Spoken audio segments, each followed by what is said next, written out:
Ова ново издание на Телма амбуланта ќе зборува за тироидната жлезда. Иако е можеби многу мала жлезда во човековото тело и тоа како е важна за правилно или добро функционирање на човекот, ќе зборуваме денеска за многу проблематики поврзани со тироидната жлезда, за симптомите кои што можеби треба да бидат аларм за нешто, за симптомите да ги препознаете навреме, што доколку дојде до целосно отстранување на тироидната жлезда и така натаму. Многу прашања ќе поставуваме, а одговор денеска ќе даваме заедно со доктор Драган Смилевски, специјалист по торакална хирургија во Аџи Бадем Систина. Добре ни дојдовте. Благодарам. Драго ми е што ја прифативте поканата. Имаме ќе се сложите добра тема, присутна е многу често и кај нас, кај македонската популација. Прво, открите ми зошто некако жените повеќе страдаат од овој проблем? Не можам да ви открием. Точно е дека кај женската популација се повеќе застапени болестите на тироидната жлезда и тоа во однос 7:7 статистички. Зошто е тоа така? Во некоја друга прилика.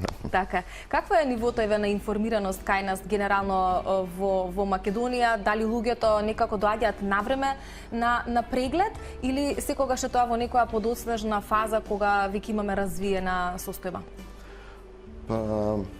Со оглед на тоа што симптоматологијата на нарушувањата на тироидната функција во смисол на хиперактивност или неизина намалена функција е импресивна и тоа пациентот ја забележува и му смета, може да се каже дека релативно на време се јавуваат на лекар. Она што е поважно, што ние традиционално припаѓаме на подрачје кое што децении назад имало проблеми во врска со штитната жлезда, па така да и располагаме со кадар кој што е прилично референтно обучен да тие потешкоти ги препознае и го посочи пациентот на вистински пат.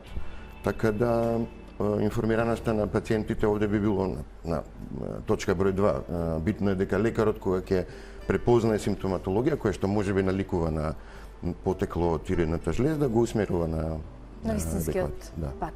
Ајде да дефинираме што е тироидната, вие споменавте штитна жлезда.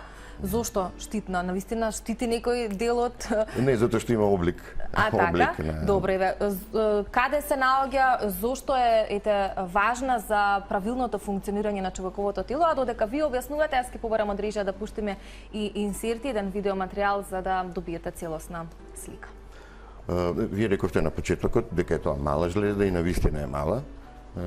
Сместена е во вратната регија, во предниот дел на вратот, веднаш под ларингсот, под Адамовото јаболко, препознатливо за секого.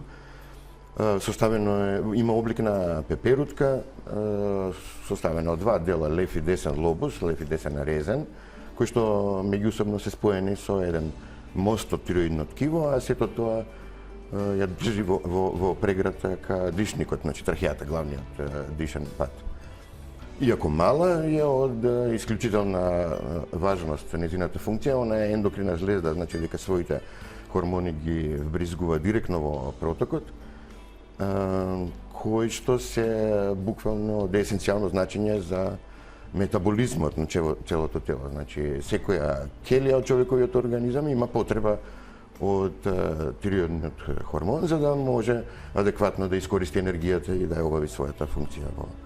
Значи, незиното значење е суштинско во основа, затоа и недостатокот или зголеменото ниво на хормони е и така чувствително за пациентот. Така е. Вистина ли е дека некако болестите кои што се поврзани со тироидата се асимптоматски или пациентите не можат баш навремено да ги препознаат симптомите или можеби ги мешаат со некој друго заболување? Асимптоматски не би рекле, можеби имаат постепен почеток. Меѓутоа, оно што е карактеристично дека симптоматологијата на локално ниво, за тамо каде што е сместена тироидејата, практично ја нема.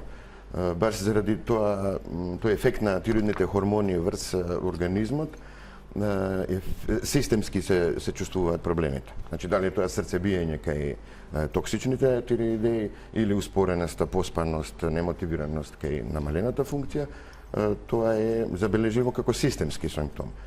Така да денеска практично и да не постои кардиолошки преглед во кој што пациент се жали на срцебиење, да при тоа не се провери нивото на дел од тироидните хормони. Така, ги гледаме инсертите, ќе побарам од режија да се испиши телефонскиот број. Како што гледате, темата е проблеми и хирургија на тироидна жлезда. Денеска зборуваме со доктор Драган Смилевски, специјалист по торакална хирургија од Аџибаде Систина. Па се разбира дека ги очекуваме и вашите прашања. И ве го гледате телефонот испишан на екранот, така што ве очекуваме да се вклучите и да бидете дел од разговорот. Доктор Смилевски, кога е можеби вистинско време во животот да ги испитаме сите овие работи, ако претходно немаме никакви симптоми кои што би алудирале дека имаме некаков проблем со тироидната жлезда? Ова особено за жените, да важи. За обата пола се разбира, не се имунизирани ни мажите. Вистинско време практично и не постои. Веќе спомнавме дека недостатокот или вишокот на тироидните хормони ќе даде некаква клиничка слика која што ќе го натера пациентот да се обрати за помош. Да кажеме дека оние асимптоматски нодуси, односно чворчиња на тироидната жлезда, кои што може би побарува дополнителни испитувања, може да бидат предизвик диагностички, да кажеме. Пациентот не чувствува ништо, а сепак може да тоа биде случаен најод при систематски преглед. Во основа денеска во услови на редовно контролирање на сопственото здравје, дел од тие прегледи сигурно фаќаат еден најосновен барем хормонален статус или ултразвук на вратната регија, во кое што е таков еден silent нодус би можел да биде препознаен, дали од значај да дополнително се испитува или не, тоа е веќе прашање на тој наод, како тоа изгледа. Така, вие ги споминавте хормоните, ти се создаваат всушност во штитната жлезда. Која е нивната улога конкретно на хормоните? Тоа е најсилниот тригер на метаболизмот во организмот, начин на користење на енергија. Споредете со струја и без струја еден апарат. Се разбира дека не е толку нагло тоа уклучувањето и исклучувањето, меѓутоа импресивноста на клиничката слика во токсичен или во хипотироиден смисол сам по себе го објаснува нивното влијание. На почетоците кога се осознавало кој е тој момент, каде се лачија тие хормони, дури дел од нобеловците на медицински го сватиле тој момент дури после извршена интервенција на штитна жлезда, буквално на тој начин. Откако е одстранета штитната жлезда, виделе дека еден пациент постепено се гаси и има потреба од некаква надоместување. Во тоа време се разбира го немало препаратот, сега е тоа достапно во медицината. Апсолутно. Да. Имаме првите гледачи за денеска, предлагам да ги поздравиме, да ги вклучиме. Добро утро. Добро утро. Повелете, ве слушаме. Сакам да го прашам докторот, имам чворче на тироидна жлезда, на лев лобус. Дали може без биопсија да се отстрани и дали имаат некој познавање за лекување на чворце на тироидна жлезда со масло од канабис? Добро, благодариме. Вака се во диагностичкиот протокол на штитната жлезда се 4 работи. Едната е да се направи ултразвук, така и веројатно предпоставувам препознаен кај гледачката нодусот. Второ е да споменатата биопсија. Трето се хормоналниот статус, значи лабораторија во кој ќе се види нивото на хормоните, и четвртото е да се направи тој скен со радиоизотоп, со конкретно со јод. Да се прескокне или не биопсијата е прашање кога ќе ги споредиме наодите како тој чвор изгледа. Во основа биопсијата не представува некога представува инвазивна, меѓутоа не представува ризична постапка. Практично и да нема компликации после извршена биопсија. Да, делува страшно, вклучува игла, доктори околу пациентот, меѓутоа во принцип е многу безбедна процедура. Што се однесува до Вториот дел од прашањето околу маслото од канабис, немам познавање. Ние сме конвенционални, класични медицинари, тоа е веќе во областа на, да кажеме, алтернативната медицина, која што сериозно се изучува во светот. Не би знал, немам податок дали е тоа можно. Така. Се надевам дека гледачката е задоволна. Да го поздравиме следниот, ако е си уште на линија. Добар ден. Добар ден. Повелете, ве слушаме. Јас сум веќе пациент 15 години со хипотиреоидеа. Само ќе ве замолам малку погласно. Малку слабо ве слушаме. Пациент сум 12 години со хипотиреоидеа. Добра. Ме интересира нешто околу исхраната на заболените со ваква дијагноза. Добро, ви благодарам. Ви благодарам и вам. Поздрав. Хипотироидеа или Да, тоа е недоволно лачење, намалена лачење функција на тироидните хормони. За жал пациентката ќе биде доживотен пациент. Доживотно треба да ги прима субституцијата, односно синтетскиот хормон. Во однос на исхраната кај тироидната жлезда еден е елементарниот предуслов, а тоа е да храната во себе содржи јод. Да се разбира, тоа не може секаде природата да се погрежи за доволно количество на внесување на јод, затоа и постојат тие терапии? Не терапии, него системски организирани јодирање на солта, како што е тоа случајот меѓу другите и кај нас.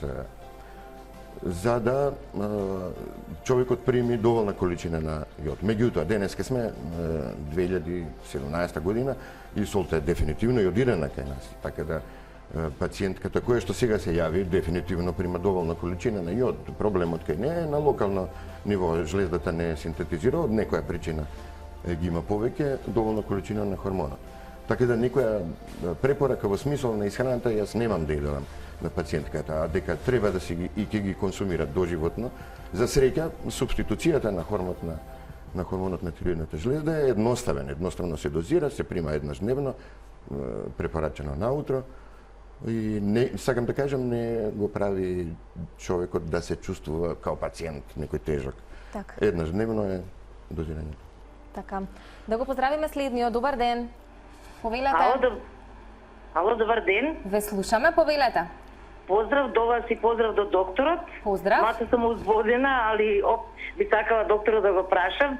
Имам јас исто со тироидната жлезда проблеми и Хашимото болест е тоа, не знам се на македонски тоа како се вика, бидејќи јас во Берлин живеам, али од кога имам добиено со ова, мислам, болест, викам, од тогаш и висок притисок имам добиено и тежината ми е многу накачена, уморна сум, не се осеќам добро, а сега би сакала најголемото прашање да го прашам докторот, бидејќи сум овдека во Македонија и страх ми е да излезам надвор кога е вака температурата висока, исто и во Берлин кога е многу топло. Превише се потам да од глава како со туш кога некој истора вода над главата.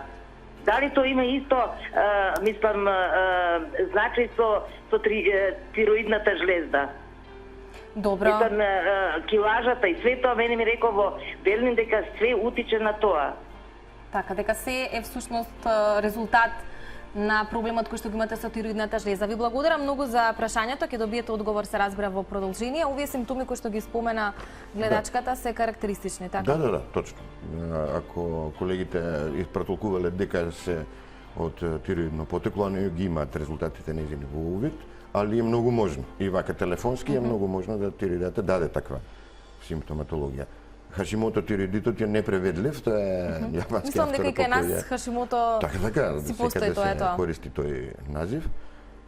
Се работи за автоимуно заболување, кое што ја нарушува најчесто во намалено ниво на тироидните хормони. Може би тоа што го чувствува пациентката е подложена на корекција на дозите на субституционата терапија. Меѓутоа, колегите каде што се обраќа во Берлин сигурно имаат подобар увид од тоа. Меѓутоа, вака како за преку телефонски разговор, да, би било добро да се провери нивото, дали е добро издозирана, дали е повеќе или помалку би било од значај како податок. Симптомите кои што се уште ги има гледачката укажуваат на тоа дека можеби нема правилен третман. Можеби треба да се направи корекција на дозирањето. Тоа е работа која што е динамична. Така. Не мора, особено кај Хашимото тироидитот, да доживотно пропишаната доза остане иста, значи може да се коригира. Ајде пред да го вклучиме следниот гледач, бидејќи начално се спомена дел од симптомите за намалената функција на тироидата, да разграничиме кои симптоми се за зголемена функција, а кои се за намалена функција. Како да препознаеме? Зголемената функција, значи е пациентот уклучен во струја. Тоа најчесто се жалат на срцебиење, на несоници, на зразливост, анксиозност, губиток во тежина, иако е апетитот сосема сочуван, може би и зголемен. Тој карактеристичен фин тремор на рацете, тресење на рацете. Па до, може би сте ги забележале и со малку очи кои што проминираат према надвор. Тоа е еден од поиспакнати. Секој еден од овие симптоми е доволно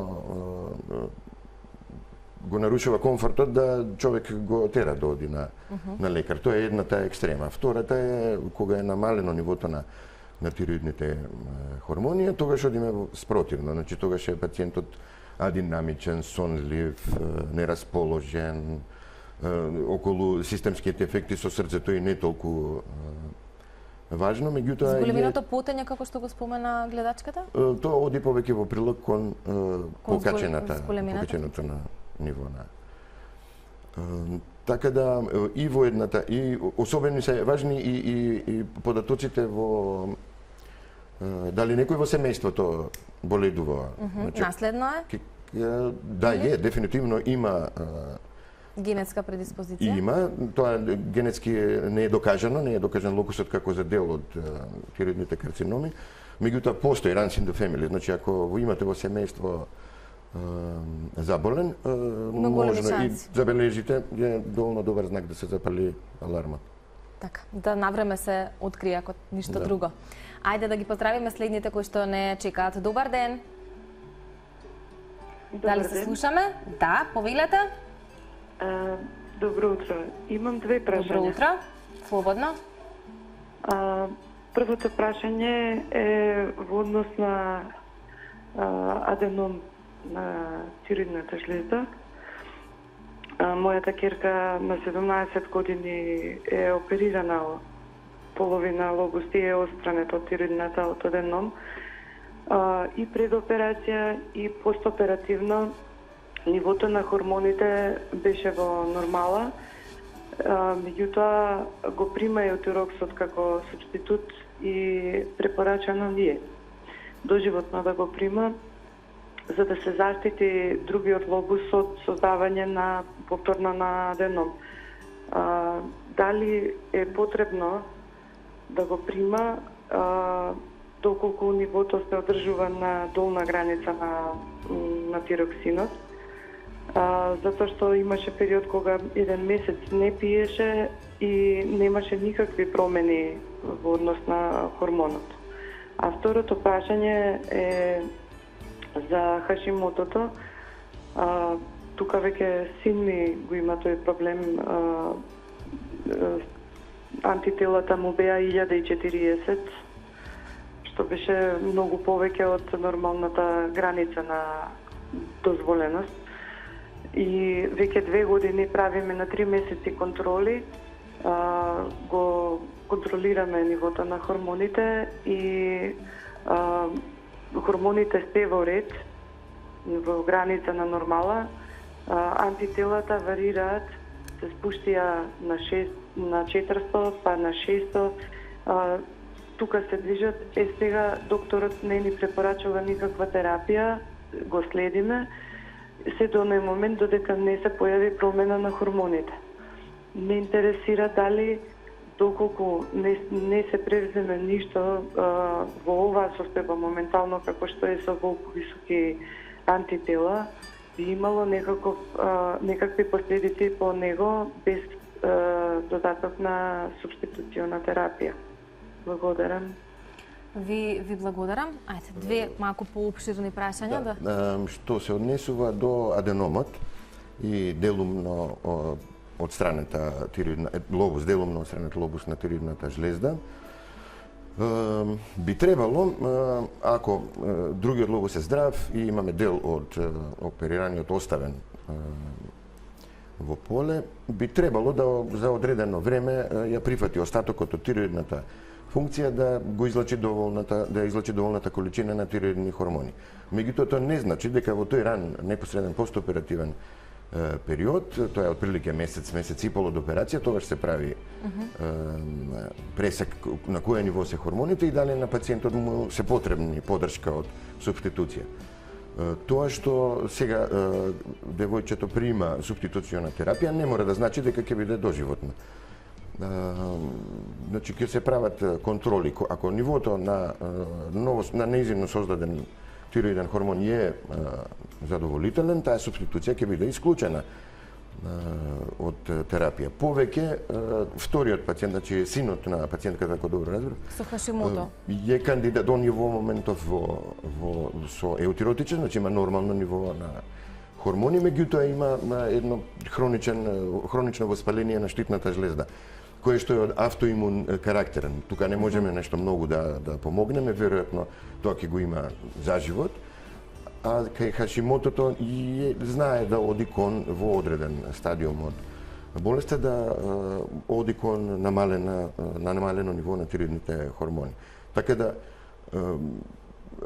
тој е по-сериозен кандидат дека еден ден ќе почне и доживотно ќе користи субституцијата, отколку девојчето кој што е оперирано ќе не очекувам да се биде во ред у следните 6 месеци, да кажем. Така. Да ги поздравиме следните кои што се уште на линија, верувам. Добар ден. Добар ден, кој е со нас? Ајде ми велат од режија дека имаме гледачи. Денеска зборуваме за проблеми и хирургија на тироидната или штитната жлезда со доктор Драган Смилевски, специјалист по торакална хирургија во Аџи Бадем Систина. Телефонските линии се отворени да ги слушнеме вашите прашања. Добар ден. Добро, ајде, тогаш ќе поставам јас прашање. Го споменавме ова со Хашимото, како ќе му дојде Хашимото синдром? Или? Тироидит. Добро, тоа е хроничен тироидитис или така? Да. Колку е често еве на пример овој тироидит кај нас? Па да, е честа патологија во популација заболена со некаков тироиден проблем.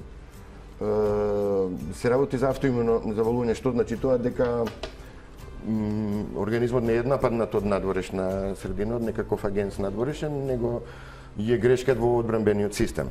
Значи организмот сам создава антитела кои што се насочени против тироцитите. Нешто слично е механизмот и кај Гравесовата болест. Нели, меѓутоа во кај Хашимото тироидитот идеме кон намалување на функцијата, кај во хронични некои промени на тироидната жлезда кои се должат на хронична инфламација, хронична иритација, како да ја наречам. Значи дека автоимуните заболувања се денеска глобален проблем, тоа си ги изучува реуматологијата. Значи, еден тип од тие заболувања е токму Хашимотовиот тироидит, меѓутоа како механизам на настанување е многу сличен со токсичните болести, како што е тоа Гравесовата болест, која што автоимуноглобулинот ја го надразнува рецепторот да лачи поголема количина на тироидни хормони. Го споменавме моментот со генетската предиспозиција, но можеме ли да кажеме кои се најчестите причини или можеби ризик фактори заради кои што во животот доаѓате до намалена или зголемена функција со тироидната жлеза? Доаѓа едноставно до некаков проблем. Го споменавме јодот како така есенцијален додаток на храната. Друга некаква предиспозиција сем и радиација, зрачење, значи нема кон заболување на тироидната, збориме за овие најчести заболувања. Дека е осетлив орган на X зраците, е осетлив и тоа е докажано и од она што до сега цивилизацијата има употребено како нуклеарно средство, дали во енергетски смисол или во најнепосекурен, се разбира. Имаме гледачи, ајде да ги поздравиме. Добар ден. Добар ден. Ќе ве замолам малку погласно, повелете со вашето прашање. Добар ден. На телефон е гледач од Скопје. Добро. Поздрав до вас, поздрав до емисијата, поздрав до докторот. Поздрав. Поздрав за денес, многу интересна тема. Го почитам докторот и неговото знаење и би сакал да поставам неколку прашања. Неколку. Едно-две. Ајде. Ајде. Вака, зошто денешната медицина го исклучува јодот како додаток во исхрана за лечење на проблеми со тироидната жлезда, кога најголем дел веќе од луѓето знаат дека тоа е единствениот лек, односно додаток за исхрана кој има 100% ефекти во лечење на тироидна жлезда. Добро, тоа е првото прашање. Друго? Другото прашање ми е да знае цела јавност дека слободно никога не ги користи лековите што ги нуди фармацијата заради нејзин собствен профит, туку слободно да се користи јод, но не оној што се продава во аптеките. Добро, вие имате проблем со тироидна жлезда? Мојата супруга имаше проблем со тироидна жлезда, користеше еутирокс, за на крај да го исфрли, почна да користи јод 15%, го користеше од 8 до 2 години, имаше 100% резултати. Така да сега е излечена. Сега сакате да кажете дека нема никаков проблем? Нема никаков проблем, да. Затоа на сите луѓе им го препорачувам да си го користат јодот, но не оној што се продава во аптека. Добро. Ви благодарам за вашето излагање. Доктор Смилевски, што би кажале на ова? Па, сега не можам комплетно да се сложам.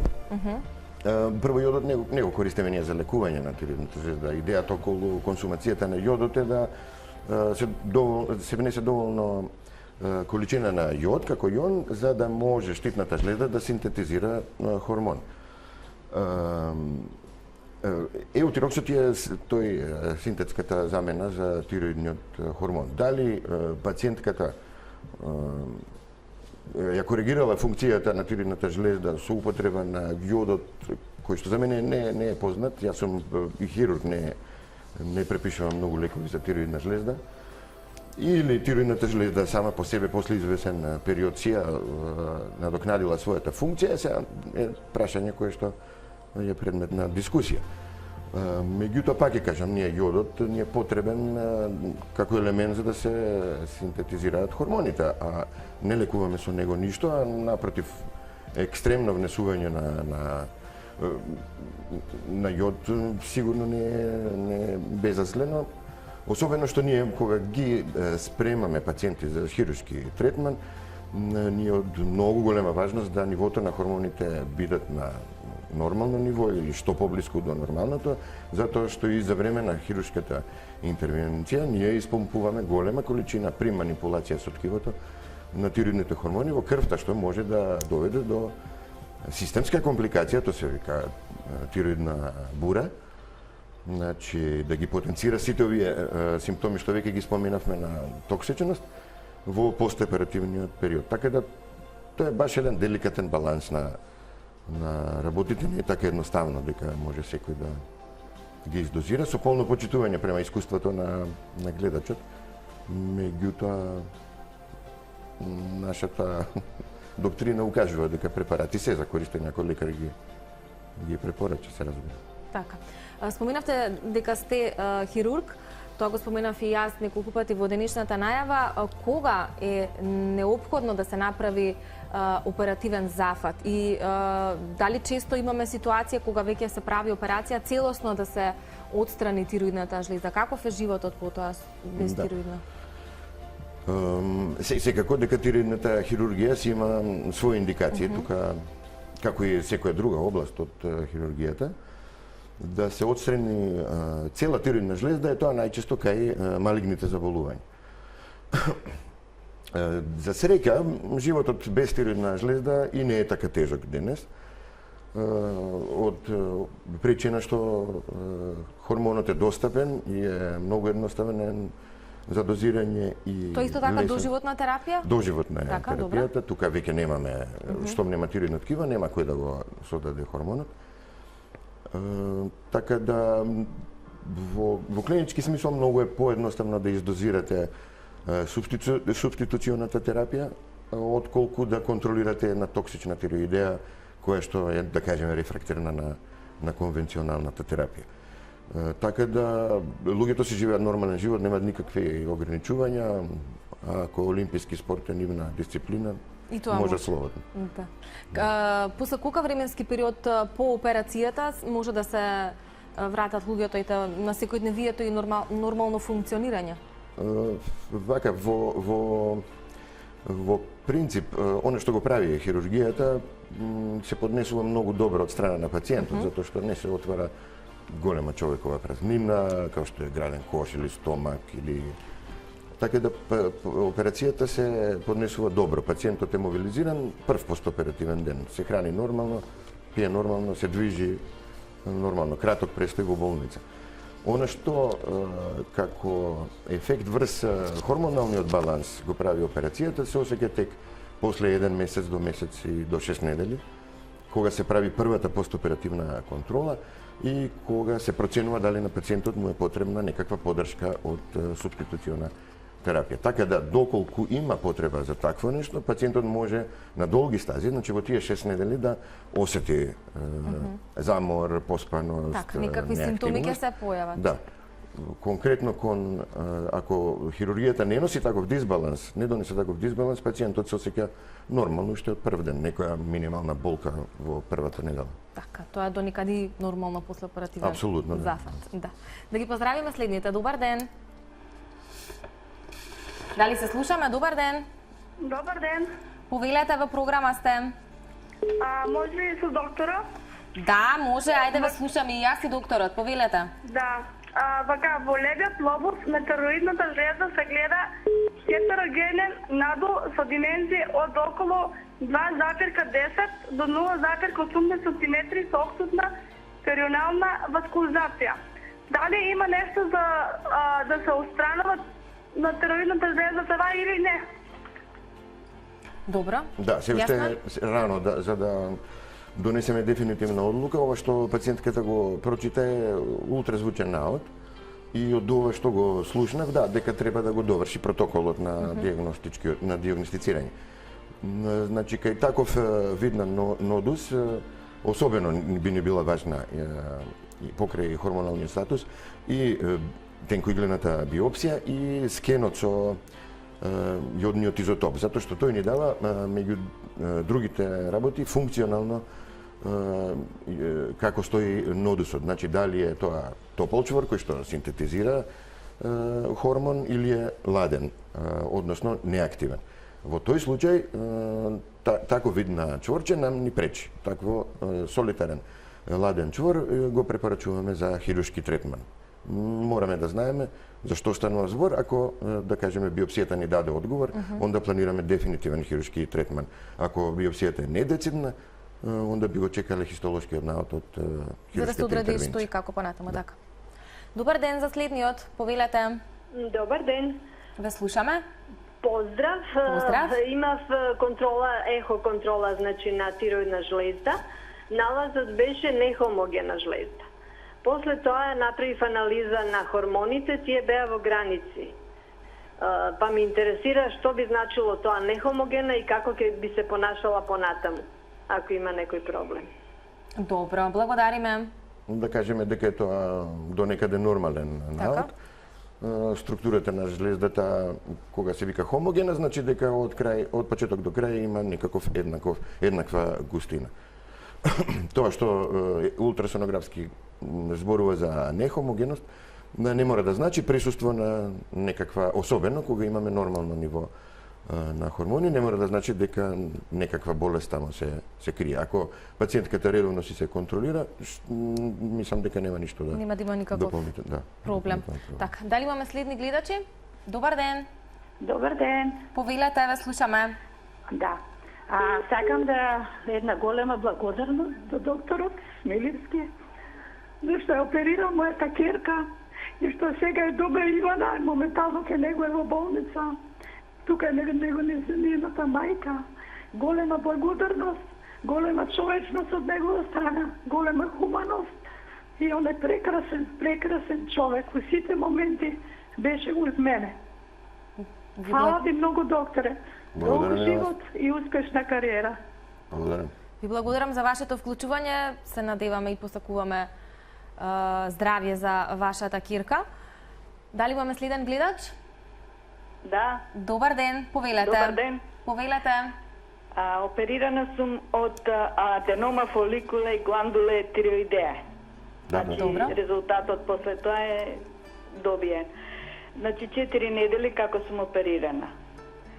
И ме интересира на самиот рез стои едно како тврдо, кое што понекогаш ме боли, дали е тоа нормално или не и дали ќе се изгуби. И кога голтам исто малце имам проблем и зарипнат глас.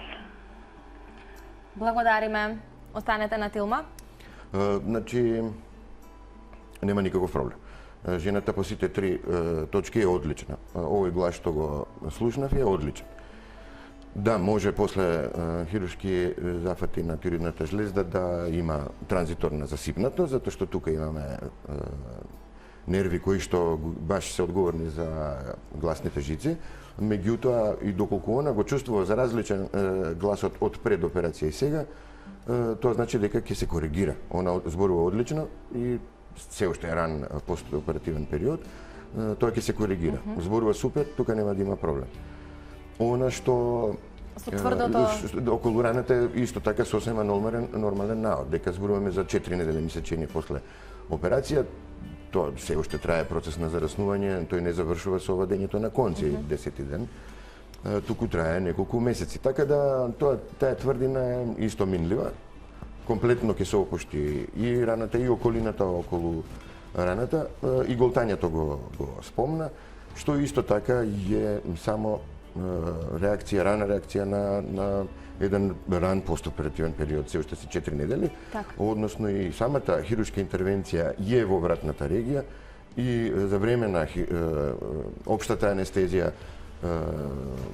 нели се става тубус кој што овозможува вентилација. Тоа се доволно два разлика да човек осеќа некоја потешкотија во таа регија во смисол на голтање или некоја иритативна кашлица, која што исто така значи сосема нормални работи после оперативен зафат. Велам сосема нормални работи после оперативен зафат. Сето тоа очекувам да се коригира. Ќе исчезнат, така. Имаме други гледачи кои што не чекаат, навистина голем интерес за денешната тема. Добар ден, повелете. Дали се слушаме? Добар ден. Здрав до водителката и до докторот. Би сакала да го прашам на тироидната жлезда израсток има меде. Повремено се зголемува, па се смалува, ми смета на гласот, така некако здебелен ми е гласот, не примам тироксидот е добар, не примам лекарства. Што би можела да направам? А сте биле ли на испитување, имате ли одредена диагноза? Да, диагнозата е израстокот. Добро. Значи не примате никакви лекарства, не сте на терапија? Не примам, не одам на терапија, а повремено се зголемува па се смалува, а мене ми смета. Добро.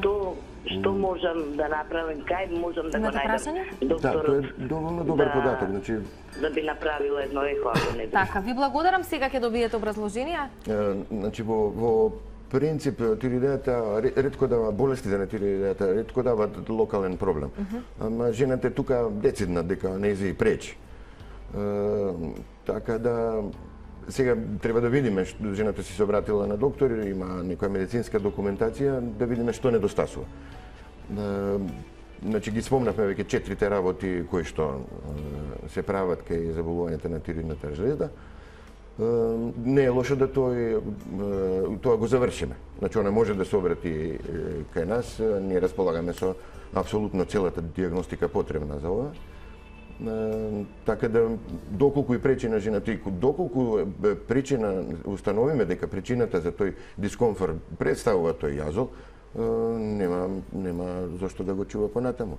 Хируршки би се отстранило тоа? Па да кажеме, еве, не би брзале, значи хирургијата си има своја точно дефинирана улога, меѓутоа е Сепак треба да дојде на преглед. доволна причина за да направиме проценка. Така, доктор Драган Смилевски можете да го најдете во Аџибадем Систина, ако тоа веќе претходно не го слушнавте. Да го поздравиме следниот гледач. Добар ден.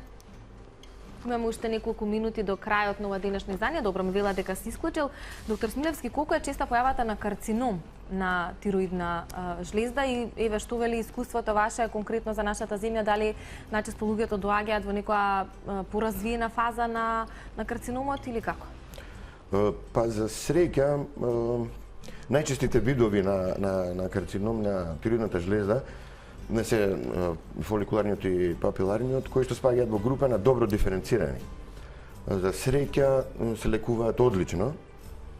Се разбира, за било која малигна болест е од основно значење да ја откриеме на време. Во основа можам да кажам дека релативно на време носевуваат луѓето со овие два вида на карцином на преглед. Останатите типови на тироидниот карцином се многу поагресивни, многу по-тешки за третман и со полоша прогноза. Меѓутоа, кај добро диференцираните, хирургијата е апсолутно првиот чекор, со цел да се отстрани комплетно тироидното ткиво, вклучувајќи го карциномот кој што се наоѓа таму, за да после тоа се прими и таа аблативна доза на радиојод терапија. Сега е ова друг вид на јоден изотоп, значи не е оној што се користи во дијагностички сврхи, туку за цел има да го дополнително, значи тотално уништи некое резидуално, дали е тоа карциномско или тироидно ткиво, каде што потенцијално би можело да не се јави болеста повторно. Резултатите од лекувањето се одлични, значи практично ги забораваме тие пациенти. Се разбира дека кога се работи за малигна болест не можете да бидете никогаш 100% опуштени. Дури и кај добро диференцираните има случаи кои што знаат да се појават во лимфните јазли во регијата на вратот, меѓутоа во принцип тие два типа на карцином имаат одлична прогноза. А првиот чекор е хируршки третман. До какви се компликации може да дојде ако евентуално имаме неправилна терапија или не знам луѓето не навреме си поидат на лекар да се прегледаат и така натака? Какви компликации во однос на здравјето и за можеби други состојби може да даде неправилното функционирање на тироидната жлезда? Да, тироидната жлезда рековме дека има влијание буквално на секој сегмент од секоја ќелија од човековиот организам. Симптоматологијата е таа што веќе спомнавме. Така? Пациент кој што веќе прима некаква терапија, независно дали прима субституциона терапија со хормонски препарати или прима супресор, тој сам ќе познае било какво нарушување во неговата, веќе е искусен и сам ќе познае дека повторно се ќе иста симптоматологија или оди во другата крајност. Целта на денешната медицина не е да отидеме до толку влошиме здравствената состојба на пациентот да почнеме од некое дно таму, него напротив да ја препознаеме и држиме под контрола долго време болеста со најминимум што може од независно дали се тоа интервенција или некаков третман. Ајде уште двајца гледачи, тие ќе бидат последните за ова денешно издание на Тилма Амбуланта. Добар ден. Добар ден. Повелете, ве слушаме. Поздрав за емисијата и до вашиот доктор. Поздрав. Ве молам, сакам да ми објасни докторот малку околу проблемите на Хашимотовата проблематика со тироидната жлезда во време за бременоста. Значи таа воопшто не го уфативте, а поголем број на млади жени го имаат тој проблем. Па дали би можел нешто малку повеќе да ни објасни околу таква состојба, значи бременост со Хашимотов проблемот, да. Добро, благодарам. Ајде уште едно прашање, па ќе одговориме на двете последователно. Добар ден. Дали се слушаме? Добар ден. Ало, добар ден. Повелете. Можеме да се вклучиме во емисијата? Да, веќе сте во програма, само ќе ве замолам тонот на телевизорот да си го намалите за да ни биде комуникацијата појасна. Да. Поздрав до вас до емисијата. Поздрав. До докторот исто. Само ме интересира вака.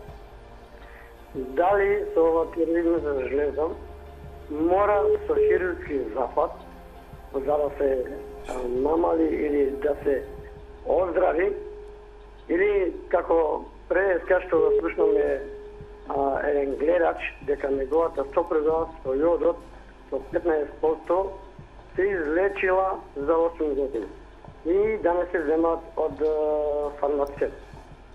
Дали има со таков начин да се излекува освен оперативен захват? И каде може тоа, ако може со гледачот, да контактираме некако да се земе со тој јод да се излекува. Зашто и мојата сопруга има такво нешто.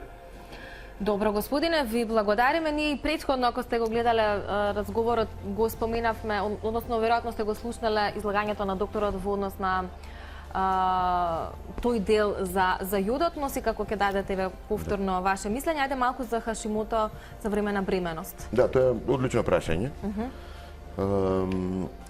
Се разбира, колегите од нуклеарна медицина, чие што област е дозирање на хормоните, би го одговориле подобро од мене. Меѓутоа, она што е важно во овакви случаи, кога имаме пациентка со Хашимото, она има апсолутно право да си го планира семејството и тоа е апсолутно изводливо.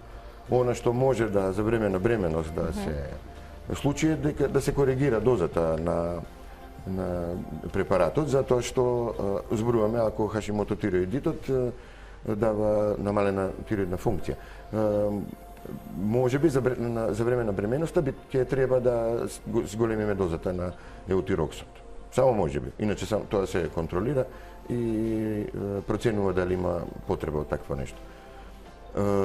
Не би требало да има никакви компликации по однос на бременоста. Тироксинот е правилно издозиран и детето си прима и жената си прима толку колку што треба, не би требало да има никаков проблем. Може да имаме сосема нормална бременост. Апсолутно, да. Така. Секој нарушување во хормоналниот баланс, да, може да направи проблем и за плодот и за време на бременоста. Али како што реков, тоа колешките од нуклеарна ќе ви одговорат сигурно по темално. И вашиот одговор беше одличен. Се надам дека гледачката е задоволна, бидејќи нема простор нели за паника.